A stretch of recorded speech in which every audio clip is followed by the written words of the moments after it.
कि चेहरे पर नकाब और लहजे में बदजुबानी लिए फिरते हैं, जिनके खुद बही खाते बिगड़े हों वो दूसरों का हिसाब लिए फिरते हैं। कांग्रेस के नेता प्रतिपक्ष श्री उमंग सिंगार के द्वारा पुनः चरित्र हनन का और झूठ का झुंझुना बजाने का कुत्सित प्रयास किया गया और हास्यास्पद और आत्मविरोधाभासी है कि जो उमंग सिंगार स्वयं विभिन्न आरोपों से घिरे हों वो आज दूसरों पर आरोप लगा रहे हैं।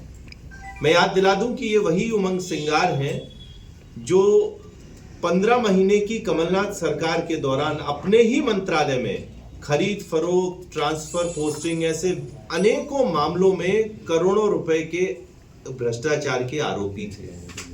ये वही उमंग सिंगार हैं जब झारखंड के ये प्रभारी सचिव बने तो वहां पर टिकट बेचने के इन पर आरोप लगाए गए और ये जो आरोप थे ये स्वयं कांग्रेसियों ने लगाए इन पर।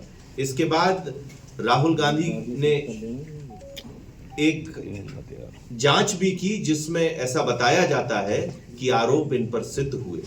ये वही उमंग सिंगार है जो कभी अपने ही पूर्व मुख्यमंत्री दिग्विजय सिंह को शराब माफिया, रेत माफिया, ब्लैकमेलर बताते थे और आज उनके साथ ही मंच साझा करते हैं।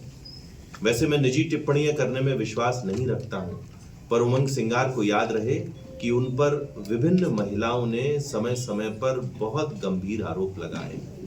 एक महिला ने तो उनके स्वयं निज निवास में आत्महत्या की थी। ये समझना होगा कि वो कितनी प्रताड़ित रही होगी।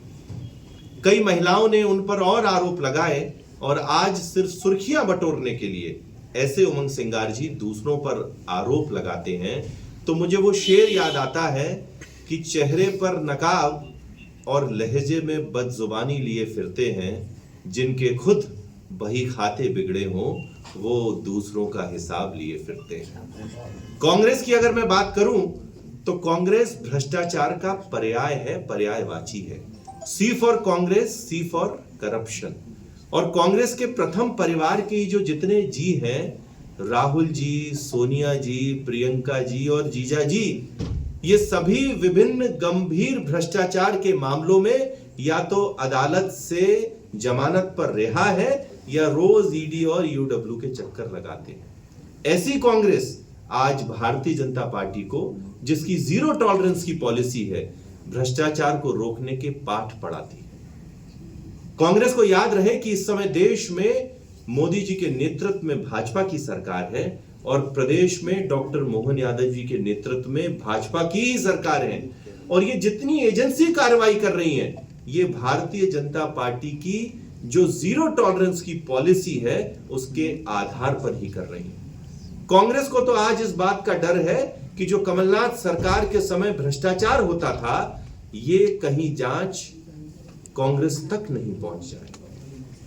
अगर कांग्रेसियों के पास सही में कोई आरोप है, कोई तथ्य है, कोई तर्क है तो मैं बताना चाहता हूं कि जांच एजेंसियों को उन्हें सौंपना चाहिए। कांग्रेसियों के पास तो इतने बड़े बड़े नेता हैं, जो वकील हैं, वो अदालत का भी दरवाजा खटखटा सकते हैं, पर सिर्फ और सिर्फ राजनीतिक शिगुफेबाजी के लिए, सुर्खियां बटोरने के लिए उमंग सिंगार और जीतू पटवारी जैसे नेता आपस में ही लड़े हुए हैं। कोई कभी बाइट देता है, कोई कभी पत्रकार वार्ता करता है और नया कुछ नहीं होता। मैं बताना चाहता हूं कि दोनों जांच एजेंसियां बहुत गंभीरता से जितने भी भ्रष्टाचार के विषय उस पर कार्रवाई कर रही हैं। किसी व्यक्ति को भारतीय जनता पार्टी की सरकार के समय नहीं छोड़ा जाएगा, पर कांग्रेसी इस तरह की सस्ती लोकप्रियता से बचने का प्रयास करें।